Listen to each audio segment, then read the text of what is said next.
Hey everybody, welcome to DadsDen of Pop Culture and my series of werewolf movie reviews for October of 2025, the spooky season. We did Werewolf of London last week. This week it is The Wolf Man, maybe the definitive werewolf picture, at least from the olden days, 1941, Lon Chaney Jr. Just great flick, fun movie. Let's go through it. We're going to look at the scenes. We're going to talk about the characters. Maybe some of the themes of the film as well, because if you read some of the things that that the critics have said about the film, they seem a little bit off to me. Like they were trying to take whatever the witty criticism of the day was and sort of force this film into it. So we'll talk a little bit about that as well. And since we're going to be going through the entire film, spoiler alert. So we begin with, of course, the title. Universal presents The Wolf Man. Really great font there, by the way. That is one of those things that I really love. I love great fonts. We're going to first meet our principal cast, starting with Claude as Sir John Talbot, father of the werewolf. I mean, the resemblance between him and Lon Chaney Jr. is just uncanny, except they don't look anything alike, and one of them is about a foot taller than the other. But, heck, let's not worry about that. It's the acting that's important, and he does a great job in it. Warren William is playing Dr. Lloyd. Speaking of wolves, he starred in several lone wolf movies. These were kind of like Boston Blackie pictures. It's the programmers, he's the jewel thief who's reformed, but the cops are still after him. Great job in those, and he does a good job in this as well. Ralph Bellamy as Colonel Montford, except he's actually Captain Montford in the movie. Yeah, they made mistakes back in the day too. Bela Lugosi plays Bela. It is a short part. It's an important one, though, not a happy one, and he does a really nice job with it. Maria Ouspenskaya as Maleva kills it in this movie. She is one of the best parts of the film. And, of course, she'll be back for the sequel. Evenlyn Ankers is Gwen. She did a lot of horror films, actually. Worked with Lon Chaney Jr. a few times. Not always super happy about his behavior on set. And they give her a rough time in this movie for sure.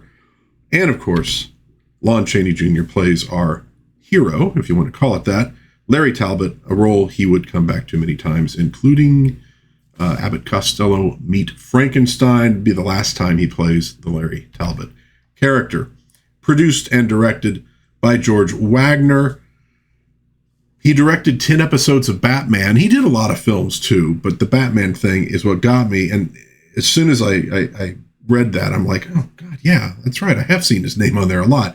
Curt Siodmak is the writer. Wrote The Invisible Man, Returns, Black Friday, Frankenstein Meets the Wolfman, House of Frankenstein, Earth versus the Flying Saucers. A lot of that kind of genre work. Cinematographer is Joseph Valentine. Did films like Saboteur, Shadow of a Doubt, Rope for Hitchcock. Does a nice job in this one. And music by Hans J. Salter, Frank Skinner, and Charles Previn. Plus, of course, we get Jack Pierce makeup. And, so appropriate for a horror movie, Vera West gowns. You might remember me bringing her up when I was doing the Mummy movie reviews back in 2024.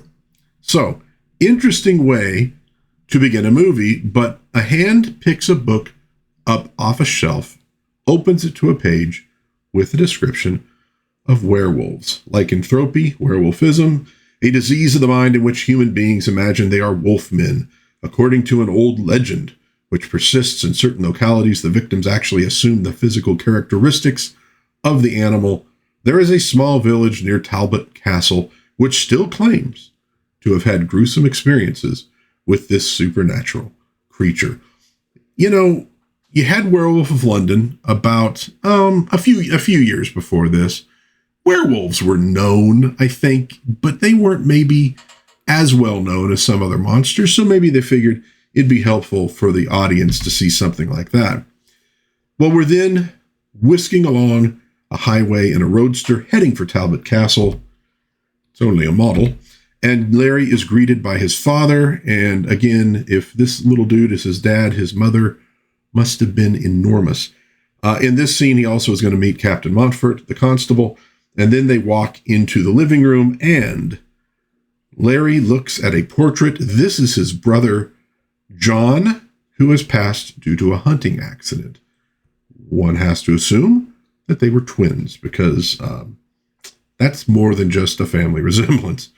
So we get a little bit of a data dump at this point. Larry is now in line to inherit.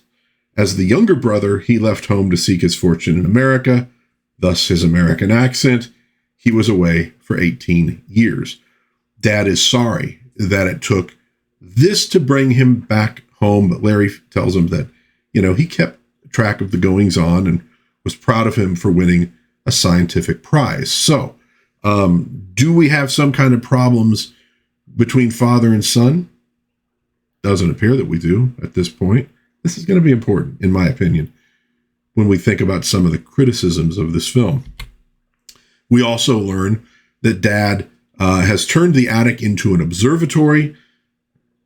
I just love old movie sets. Is this not just gorgeous? I mean, it's amazing, and it doesn't look entirely real, but that somehow to me makes it, more fun.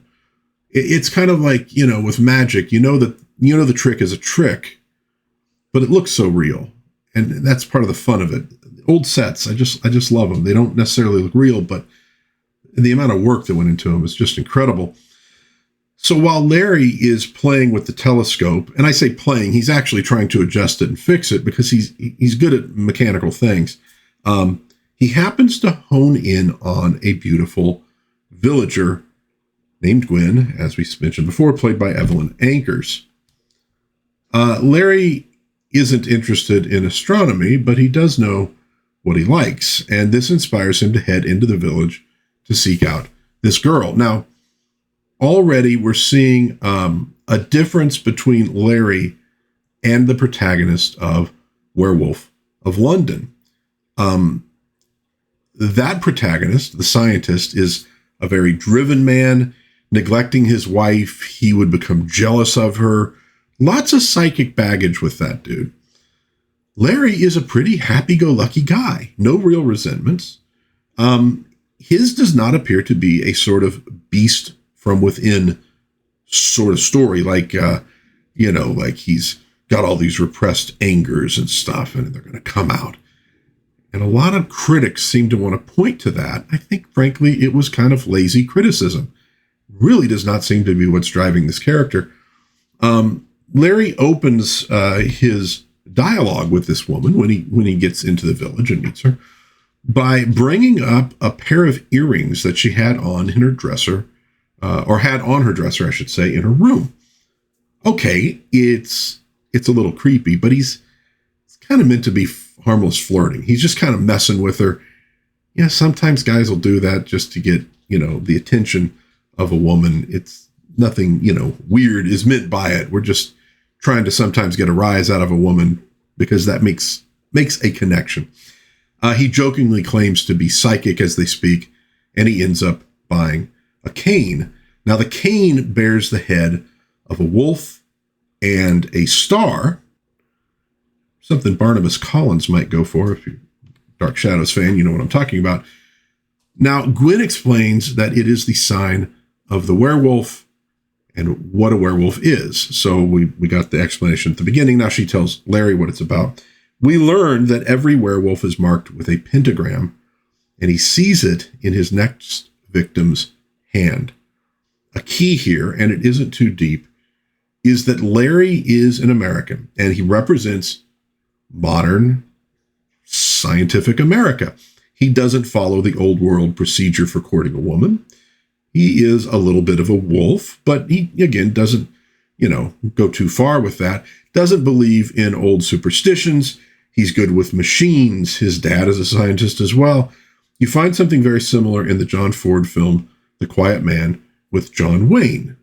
This sort of modern American with different kinds of attitudes about things, coming back to the old world and running into their attitudes. And there's not a massive clash in this. It doesn't like become a major point in the film, but it is sort of there. Well, it's here that we first hear the famous Wolfman poem written by Siodmak. It was actually not some kind of old poem that they dug up. Even a man who is pure in heart and says his prayers by night can become a wolf when the wolfsbane blooms and the autumn moon is bright. So again, another kind of big data dump here at the beginning of the film, but they do a pretty good job of working it into conversation and making it just not seem like everybody stops and they're just filling your head with information. Well, Larry's trying to set up this date for 8 o'clock just to walk and talk. And at that point, the Romani come to town, Bela and Mileva in particular. With their arrival, the heart of the film is really now set up. When Larry speaks with his father later on, he gets confirmation on the werewolf legend, and we hear the poem again. Dad has a scientific explanation as well, probably represents the split personality. Okay, so that's what Dad is looking at. And I think maybe some of the critics kind of glommed onto that. But again, I don't think that's really what's happening here. I don't think Larry has a split personality. You will find few characters in films that seem more like an open book than Larry Talbot does. Well, that night, we see Gwen leave the shop, and she seems to be looking for somebody. Yeah, she told Larry no, but it seems like she's kind of hoping he shows up anyways. It's called flirting, folks, and nothing really deep there. Well, Larry does show up, sneaking up behind her. He's grinning because he's caught her being interested in him. And this is how normal people slowly become intimate with one another. It's like a little game. It's playful when it's done correctly. And of course, when it's not done correctly, it is creepy. But it comes off more as playful here, in my opinion. Well, she also gets one over on him when she introduces her friend and chaperone, Ginny, who also wants to go get her fortune told by the Romani. That's what they're going to do. They're going to go visit the Romani camp. So they walk off laughing into the night. Again, Larry's kind of like, oh man, but he laughs it off. He's not really like truly annoyed by it. Well, in the forest, they come across Wolfsbane. We once again hear the poem, this time from Ginny, and then they come to the camp and they meet Bela and tell him they want their fortunes told. Ginny goes in first. And while she does, Larry and Gwen go on a little walk to get to know each other a little better.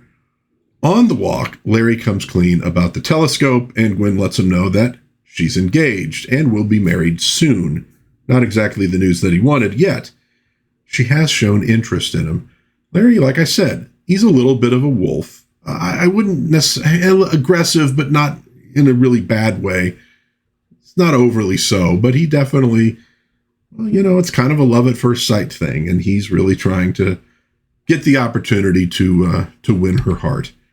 Well, back at the camp, Bela notices the wolfsbane. It's in bloom, and we know what that means.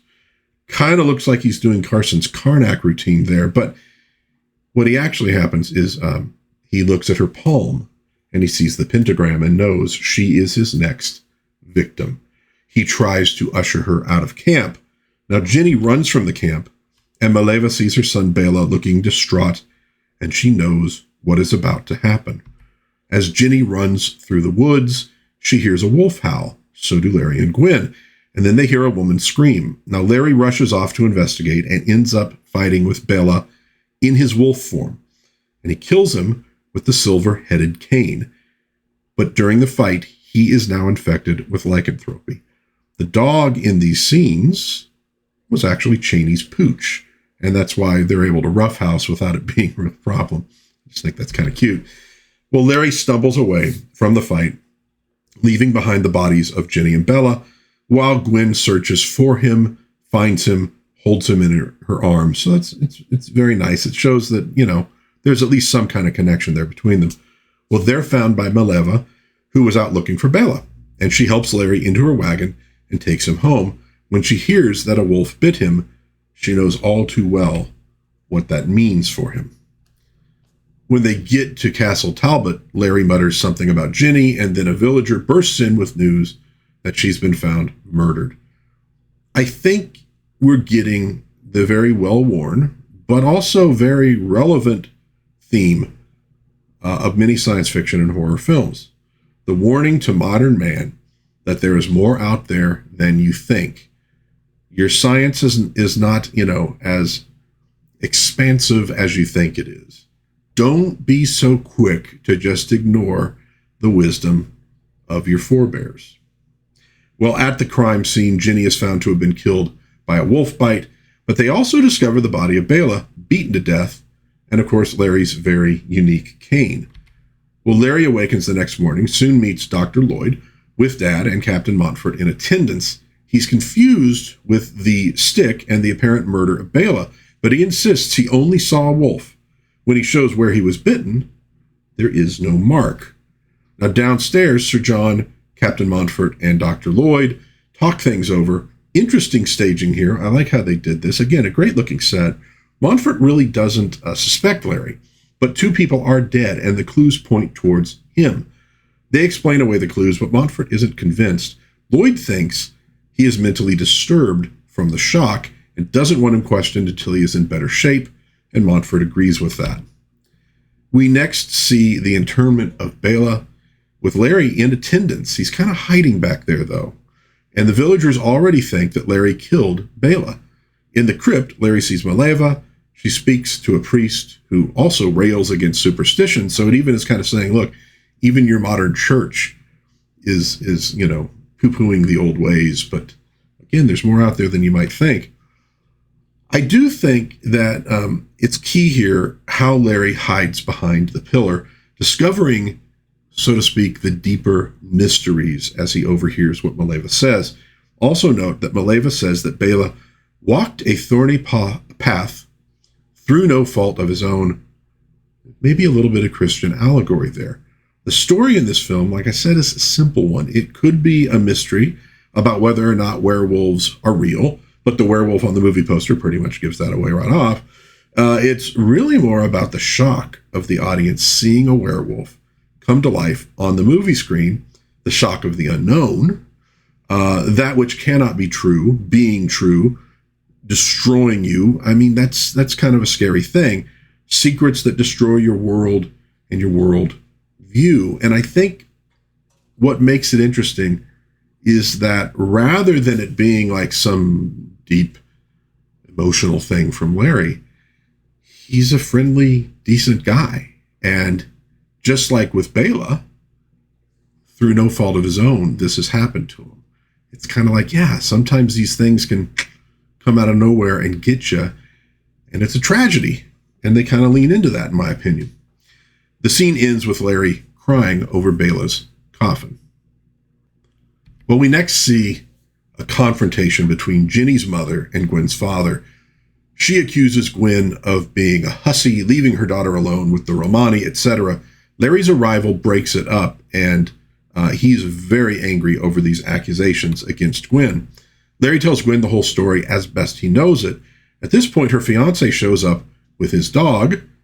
The fiancé, Frank, doesn't like Larry. Well, understandably, he's kind of like messing with his girlfriend. And his dog reacts strangely to him as well. And of course, we know why that is. Frank wants Gwen to be careful. After all, she's just a commoner and he's kind of the aristocracy, and that can be trouble. But of course, he also senses, as he says, something very tragic about that man. Well, that night, Frank escorts Gwen to the Romani camp where they are mourning Bela in their own way through dance and music. They run into Larry and they try to have some fun at this shooting gallery. There's like when the Romani come to town, they kind of bring a carnival with them. But when a wolf target pops up, Larry becomes disturbed and puts the gun down. So basically, we're at that Larry is figuring out he's a werewolf phase of the film. It comes, obviously, as quite a shock.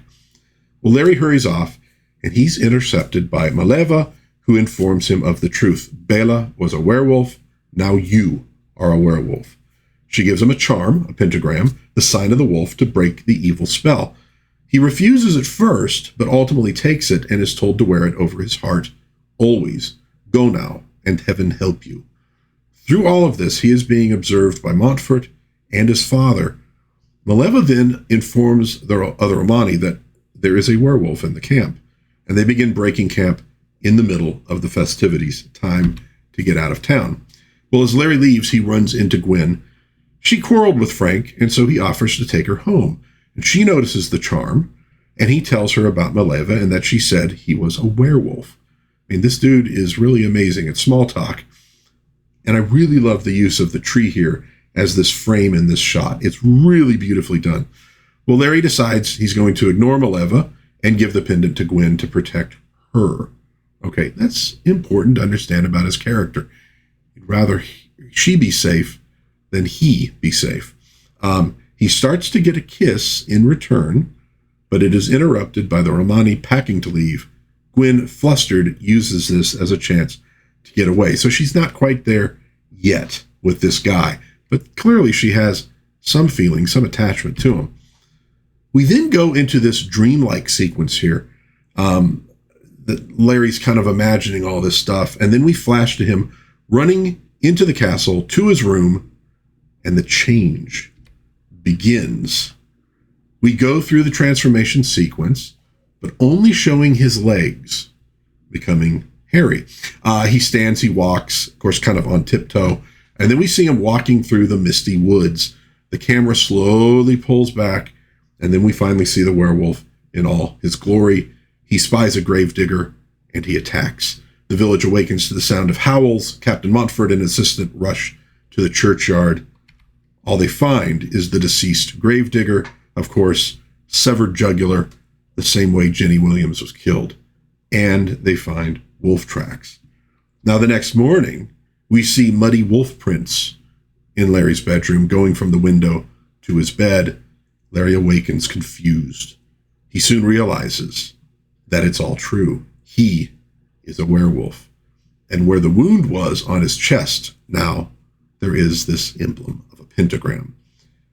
Tries to erase the footprints, and then he spies out the window Montfort following the tracks of the wolf to Talbot Castle. Well, he heads downstairs. His father tells him about the gravedigger and the tracks leading to the house. Larry is very nervous. He asks about werewolves, and his father tells him it's a form of schizophrenia, the battle for good and evil in every man's soul. And Larry kind of freaks out, and his father wonders why, like what's going on with him. But see, they've got it in their minds that he might just be mentally disturbed because of that fight and that attack with the wolf. He tells Larry that he does not believe in people becoming wolves, but he does think anything can happen to a man in his own mind. Well, at church, there's a lot of talk about the murders. Jenny's mother thinks Larry Talbot is involved. At the church entrance, Larry and Sir John run into Gwen and her father, and she can tell Larry is upset. The confidence, the carefree attitude that we associated with the character is gone. Inside the church, Larry hesitates to take a seat. All eyes are upon him, and he turns and he leaves. When he returns home later, he finds the men in conference about the wolf and how to catch it. They ask Larry about it, and he says, it isn't a wolf. It's a werewolf. Again, this dude, no secrets. They're astounded, and there's some mockery from Montfort about it. Larry doesn't react well to this, but Sir John stops him from doing anything rash. Now, Dr. Lloyd says he believes a man lost in the mazes of his mind might believe he is anything. They put it down to hypnotism, but Frank looks like he might believe it really is a werewolf. Now, Dr. Lloyd assures Larry, that any disease of the mind can be cured with the cooperation of the patient. Dr. Lloyd thinks Larry might be losing his mind. He wants Sir John to send him away from the village. Sir John thinks that he should stay in his own home and prove his innocence. And it occurs to me now, that church scene that we just left, where is a man to go when he's in spiritual trouble? Church. God. But the churchgoers kind of drive him out. I think that's actually an interesting thing in the film. This is the place the man really should be, and they're not there for him. It's sort of a failure of the parishioners. Well, we next see men setting traps in the woods. That night, Larry is back on the prowl, and he does step in a trap, and he is then set upon by a hunting party with dogs. He tries to flee, but he is caught. He writhes around in a panic. Have you ever stepped on a Lego with bare feet? It goes a little bit something like that. Well, anyways, the men fail to find him, but he is found by Mileva, who has some experience handling werewolves. She is returned without her people to help Larry. It's actually quite touching. Again, Mileva's a great character, and one of the things I like in the movie is that, aside maybe from the gossiping mom, which her daughter's been murdered, you kind of understand why she's bitter. The people in this movie are just generally nice, decent people. And as much as some have tried to make it out, well, it's all this underlying, but I really don't think it is. These are good people. But a tragedy has befallen them, and it's not their fault. It doesn't try to blame them for it. Well, Mileva repeats, "The way you walk is thorny through no fault of your own." Her words seem to change him back into a man. "Find peace for the moment, my son." He awakens confused. "I came to help you," she says. He removes the trap as the dogs come closer, and then Larry flees into the woods. Two men spot him walking away, and he pretends that he's out hunting for the wolf as well. He leaves, but Montfort watches him walk away and notices a slight limp. Well, Larry runs into the village looking for Gwen. He gets her attention by throwing pebbles up at her window. She comes down, and he tells her that he's going away. Now, she wants to go with him, but he says he must go alone. He's a murderer, and he doesn't know who might die next. And then he sees the pentagram on her, and he does know, and he is horrified. He flees. He wants to protect Gwen from anything, but especially now from himself. The next morning, he speaks with his father, tries to open his heart to him, tells him everything. Bela being a werewolf, Gwen being the next victim, etc. Dad doesn't believe any of it. He tries to calm Larry, convince him that this is all fantasy, and you really feel bad for both of them. These are both people who do love one another, and they have each other's best interests at heart, but Dad just cannot bring himself to believe these wild tales, and frankly, you understand why. I mean, in a movie, as an audience, we're going, well, of course he's a werewolf, but Dad hasn't seen any of that stuff. If somebody right now came up and told you things like this, you'd be kind of like, okay, well, sure. Well, at any rate, Sir John humors his son by tying him to a chair so he cannot go out wolfing, and leaves him so he could see out the window at what's going on. And then he leaves to join the hunt. Before he leaves, though, Larry asks him to take the cane with him. Only silver can kill a werewolf, and he wants his father to be armed and safe. So again, the love between father and son, I think, is really, really great in this film, and it's an important part of the film. Well, naturally, when the change occurs, Larry easily breaks out of those ropes, and he goes out on the prowl. The hunters, meanwhile, lie in wait. Sir John goes off on his own at a certain point, and he runs into Mileva, and he tells her that this is all her fault, filling his son's head with tales of werewolves. But if you don't believe as she says to him, because, but yep, so if you don't believe, where are you going? Were you going back to the castle to check on him? And then you hear shooting in the distance. Of course, these bullets cannot hurt him because they're not silver, but Sir John rushes towards the sound of the firing anyways. And as Sir John leaves, Gwen arrives, asking Mileva if she has seen Larry. She has not. She ignores the old woman's warning, very important in horror films. If you're warned about something, you must ignore it immediately. She rushes off to continue her search. And sure enough, she finds Larry, or rather, Larry finds her. She screams as he attacks, drawing the hunters and his father to the scene. Sir John arrives first. Larry drops Gwen and attacks, and Sir John beats him with the silver cane. Mileva arrives as Sir John finishes beating the monster to death. And as Mileva speaks the words, he changes back before his father's eyes. It is quite a sad ending. Larry is believed to have died fighting the monster, and in some ways, he certainly did. Now, as I said, the popular thing is to find all sorts of deep and oftentimes weird subtext to this. I don't think it really applies to this film. there are ways a movie will show signs of repressed personalities, hints of friction between people who are pretending to be friendly. You do not get that in this film. These are generally good people. They've been caught up in a tragedy. Bela was a hapless victim, as was Larry, more so than Wilfred Glendon in Werewolf of London, although he was, a victim as well, but he at least kind of, his own obsession led him into that demon-haunted valley that he was told not to go in. He ignored the warnings. Larry doesn't ignore any warnings. He's heard tales from Gwen that there are werewolves, but it's not like she's saying, whatever you do, don't go into the woods. No, it's not that. He's just a hapless victim. Werewolf of London, I think, was a more psychological film. That's not really what the Wolfman is.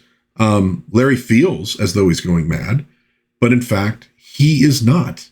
So I like this film. I think there's a lot of good in it. The relationship between Larry and his father, I think, is really great. This is something that a lot of us have to cope with in our lives. Minding your own business, you're doing the right things, and then something tragic strikes. Okay, not being bitten by a werewolf, but other tragedies strike. And I think a lot of us are maybe driven in those situations to look for someone or something to blame, maybe even blaming ourselves, when in fact, sometimes these kind of things just happen. But we do see that Larry is a man of good character and courage. And it's just a very sad thing what happens to him. Well, that's my take on The Wolfman, the classic, maybe the definitive look at the wolf. Again, here we get more of the mythic werewolf, the supernatural werewolf story than we did in Werewolf of London. Yes, there's a bite in both cases, but it's not science that's going to bring him out of it. You get the pentagram appearing. You get the silver bullets, well, the silver cane in this case, being the only thing that'll kill a werewolf. More supernatural than Werewolf of London. And I think really sets the tone for much of what comes afterwards in werewolf movies. You're either kind of, I won't say imitating, but you're inspired by this, or you are very consciously trying to do something different. All right, that'll do it for this one. Let me know in the comments what you think of this film. I'd love to hear from you. If you enjoyed this review, please give it a like, maybe subscribe, maybe share with a friend. That would be very, very cool. But until next time, God bless everybody. Please be kind to one another. Have a little bit of fun out there. Watch some spooky movies this October. Have a little fun with Halloween. We all need to blow off some steam.